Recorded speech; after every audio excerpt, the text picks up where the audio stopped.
have heard views expressed on this matter. And I must say that today is another day of sadness for the politics of the country.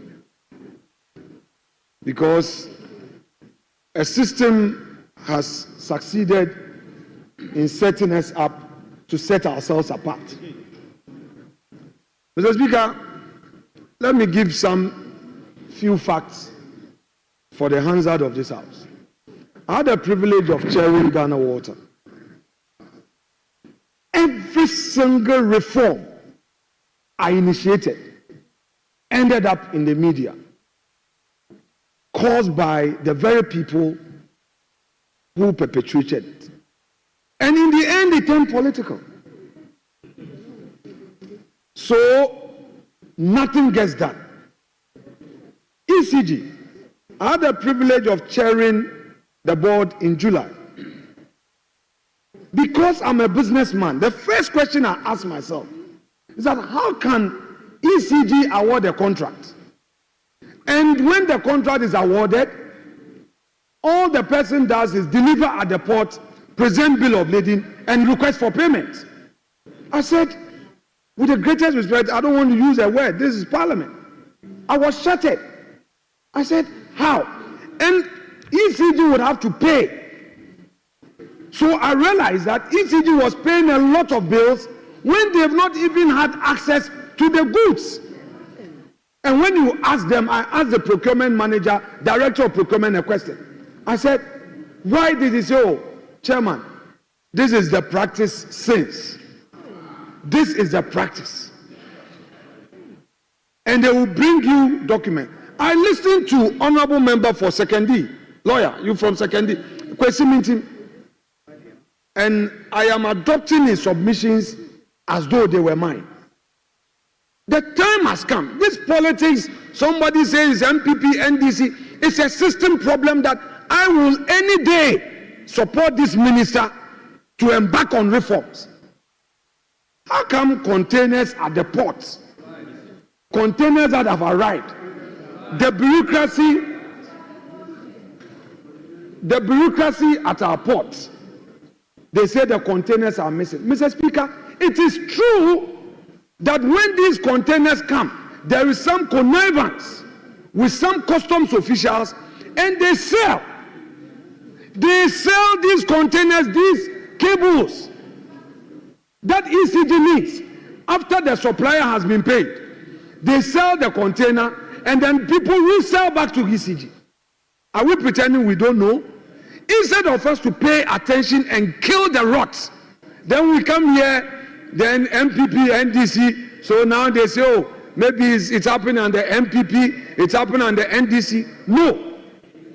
An honorable minister, I know what you can do. If we can give you support to do it, you must adopt a posture, a non-partisan posture, and tackle the rots.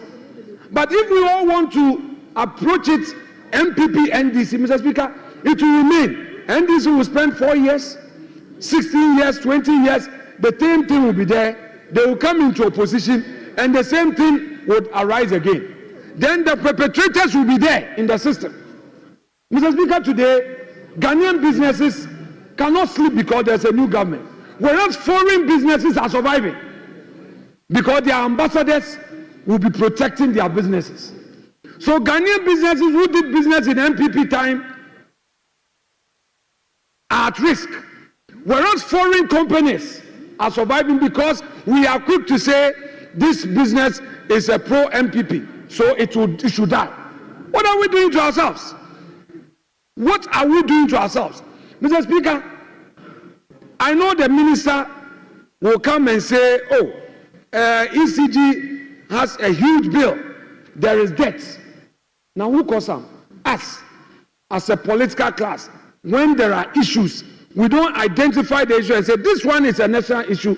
Let's kill it. We want to play partisan football with it. It comes back to haunt us. How many people pay bills in Ghana? ECG. All the power that we produce. Mr. Speaker, let me hazard a guess. I can say, not on authority, that less than 20% of consumers pay. A lot of factories consume electricity, they don't pay. The prepaid is adjusted all over. At the end of the day, it becomes the debt of the state. These are things that if the minister comes and says, look, I am embarking on serious reforms, I will go all out to back him. Because if the nation fails, it affects all of us. And for MPP, NDC, we shouldn't be too comfortable with this democracy. With this day's social media, the youth, they are so impatient that if we continue to play this game, they will be watching. We may be surprised. Let's be careful. Let us be careful as a political class. The issue at stake is scandalous, is serious, it's not MPP, NDC matter. All these public institutions, and sometimes some of the appointees of the previous government, you see them even saying that they are professionals. They were not MPP. Now they come here and then they are dining with you. You're also happy. When you lose power, they turn around and they do this and that and that. And then they are hitting our heads and we are here shouting. No. The public system, the public service structure, those SOEs, that government invests so much. Every now and then, we have bureaucracies being established by law, and the state will give money. Look at the initiative, this gold board initiative. For all you know, government means well. But trust me, if in the enactment, we don't put in place the support systems, people will take the money and say, but I helped the NDC to come to power. He will even go and buy the gold, and you cannot even prosecute. I invested in Winneba. I bought taxes for my people. The person is working. He's not paying. You can't prosecute. You can't even then have to pay. What is going on in the country? Because politics. We know. We set up initiatives. Where we are helping our people. We give them the loans. Kufuor's Maslock. People didn't pay. Rawlins's intervention program, poverty alleviation, they didn't pay. When Rawlins lost, Atamus lost, and Kufuor came, all the attempt to prosecute those people who didn't pay the loan, they said because they were NDC. When Kufuor also came and they took the loan and they didn't pay, and Atamus was prosecuting, they said, I'm MPP.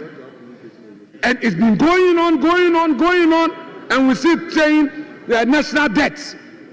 All these social interventions that are going down the drain, it's become consumption, not investment. So as a political class, let's wake up. Let's get more serious.